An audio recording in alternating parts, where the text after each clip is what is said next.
موضوع الدرس في قصة سيدنا إبراهيم عليه السلام وبناء البيت وما فيها من العبر والحكم، سورة الحج، تفسیر ابن کثیر۔ الحمد لله رب العالمين والصلاة والسلام على أشرف الأنبياء وسيد المرسلين سيدنا محمد وعلى آله وأصحابه أجمعين۔ اللهم صل على سيدنا محمد وعلى آل سيدنا محمد كما صليت على إبراهيم وعلى آل إبراهيم في العالمين إنك حميد مجيد۔ أعوذ بالله من الشيطان الرجيم، بسم الله الرحمن الرحيم۔ وَإِذْ بَوَّأْنَا لِإِبْرَاهِيمَ مَكَانَ الْبَيْتِ أَلَّا تُشْرِكْ بِي شَيْئًا وَطَهِّرْ بَيْتِيَ لِلطَّائِفِينَ وَالْقَائِمِينَ وَالرُّكَّعِ السُّجُودِ وَأَذِّنْ فِي النَّاسِ بِالْحَجِّ يَأْتُوكَ رِجَالًا وَعَلَى كُلِّ ضَامِرٍ يَأْتِينَ مِنْ كُلِّ فَجٍّ عَمِيقٍ۔ قال المؤلف والمفسر رحمه الله تعالى أدام النفع بعلومه وعلومكم في الدارين آمين، إلى أن قال هذا فيه تقريع وتوبيخ لمن عبد غير الله وأشرك به من قريش في البقعة التي أسست من أول يوم على توحيد الله وعبادته وحده لا شريك له۔ ان آیات میں تنبیہ ہے، ان آیات میں توبیخ ہے ہر اس بندے کے لیے جو اللہ کے سوا کسی اور کی عبادت کرے اور اللہ کے ساتھ شرک کرے، جیسے کہ قریش تھے۔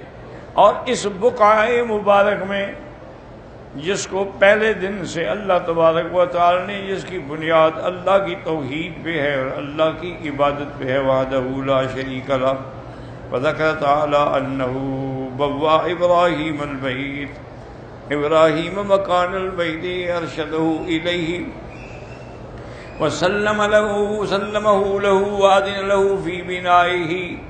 اب اللہ ذکر فرماتے ہیں کہ جس گھر کے لیے اللہ نے حضرت ابراہیم علیہ السلام کو چن لیا اور آپ کو حکم دیا کہ اس کی تعمیر بھی فرمائیں، واستدل به كثير ممن قال ان ابراہیم علیہ السلام اول من بنى البيت العتیق وانه لم يبن قبله۔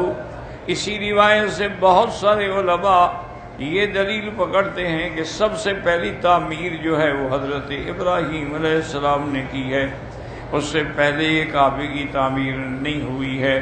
کما ثبت فی الصحیحین ان ابی ذر رضی اللہ تعالی عنہ قلت یا رسول اللہ صلی اللہ علیہ وسلم ای مسجد وضع اول۔ اس روایت میں جو صحیحین میں بخاری اور مسلم دونوں کتابوں میں ہے، حضرت ابی ذر رضی اللہ تعالی عنہ فرماتے ہیں کہ میں نے حضور سے پوچھا، عرض کیا کہ سب سے پہلی کون سی مسجد ہے جو بنائی گئی؟ قال المسجد الحرام، سب سے پہلے یہ اللہ کا گھر بنا مسجد الحرام۔ قلت ثم ایو، میں نے سوال کیا حضور اللہ کے اس گھر کے علاوہ اس کے بعد؟ آپ نے فرمایا بیت المقدس۔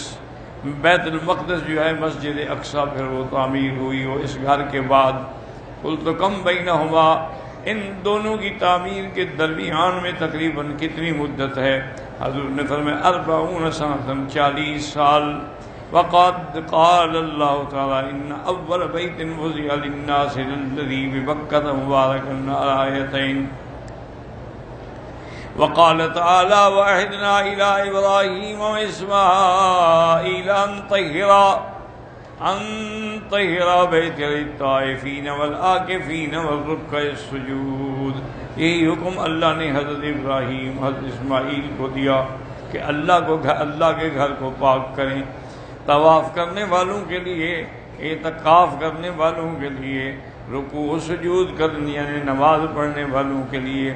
وقد قدمنا ذکر ما ورد فی بناء البیت من السیاح والآثار بما اغنى عن اعادته ها هنا۔ اور مفسر فرماتے ہیں کہ بنائے کعبہ کے بارے میں ہم پہلے بڑی تفصیل سے بیان کر چکے ہیں.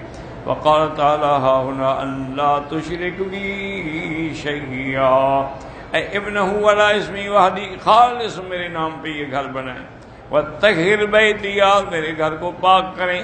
قال قتادہ ومجاہد من الشرک، یعنی شرک سے پاک فرمائیں.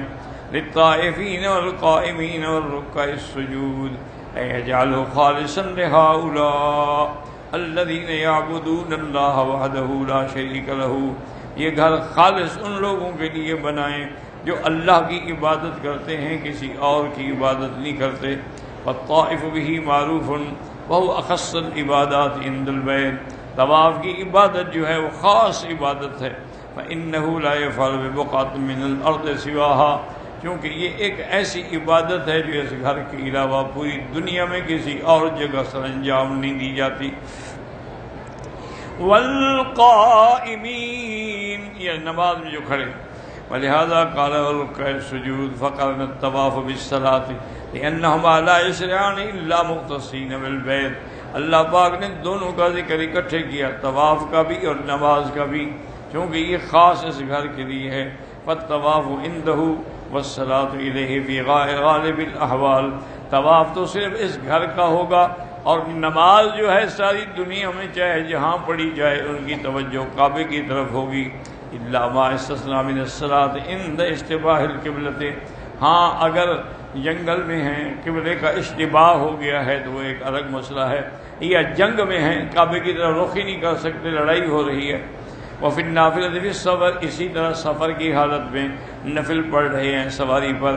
وقولہ تبارک و تعالی وأذن فی الناس بالحج، اے نادی فی الناس بالحج داعیا لهم الى الحج الى هذا البيت الذي امرناك ببنائه.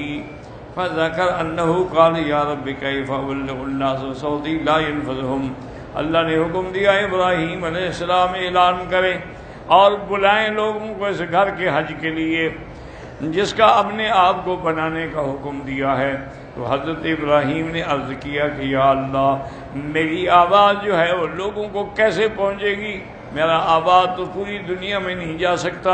فقال نادِ علیہم البلاغ، اللہ نے فرمایا ابراہیم آواز دینا تیرا کام ہے اور اس آواز کو پوری دنیا میں پہنچانا میرا کام ہے.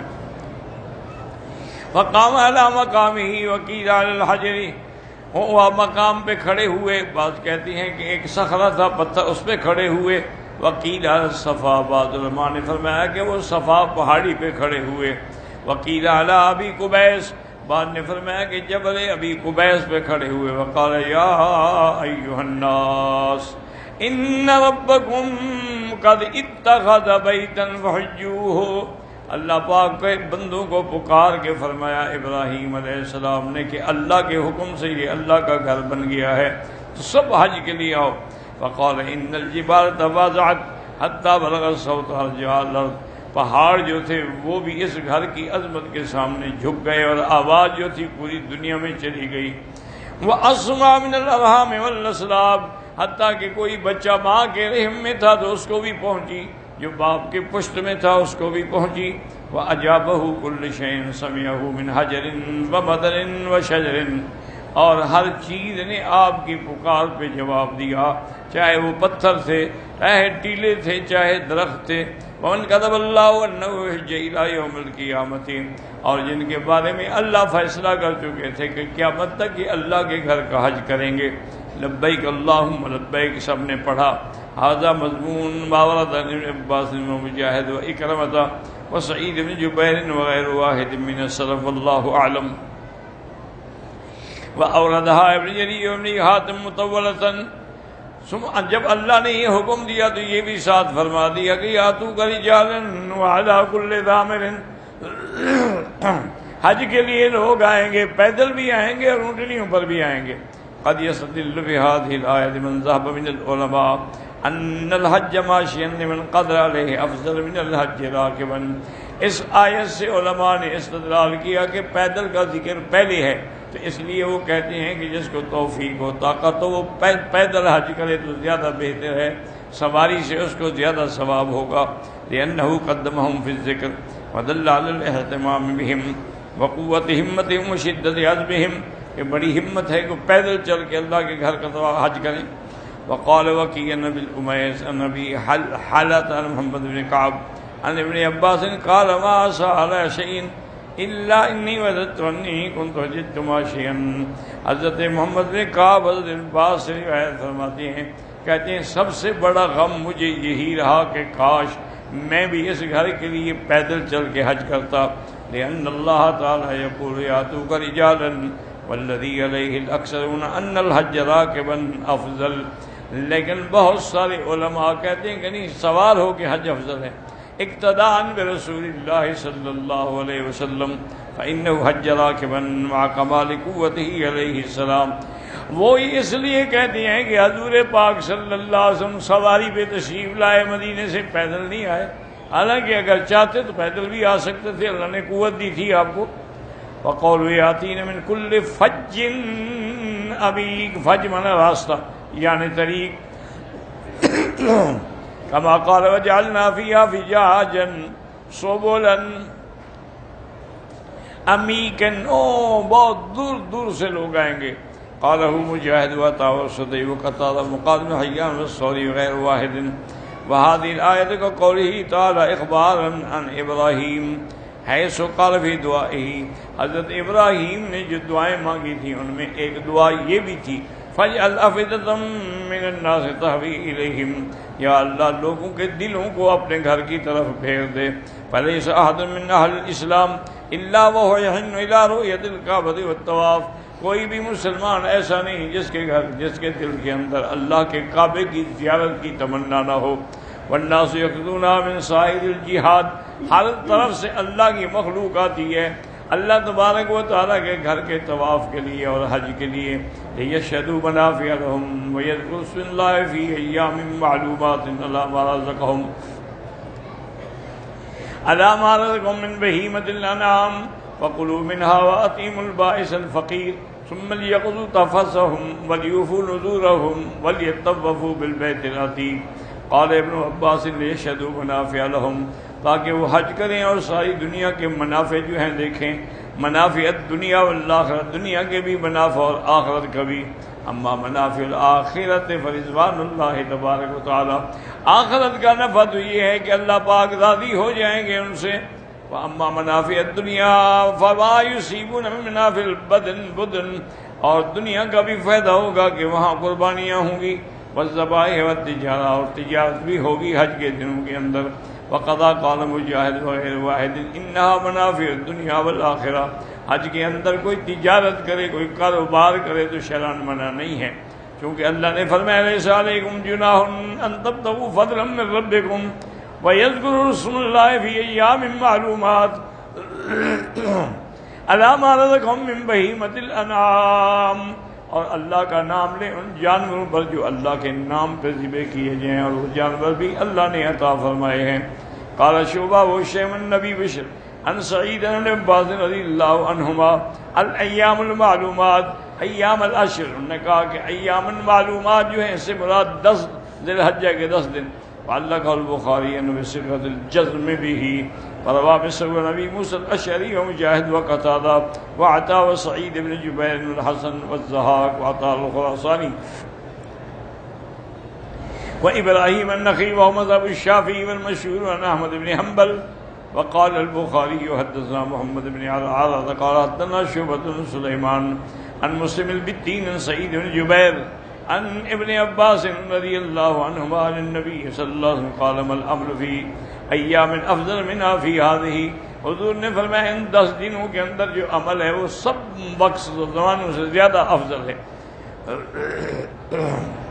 ولا الجہاد فی سبیل اللہ، تاکہ جہاد سے بھی افضل ہے.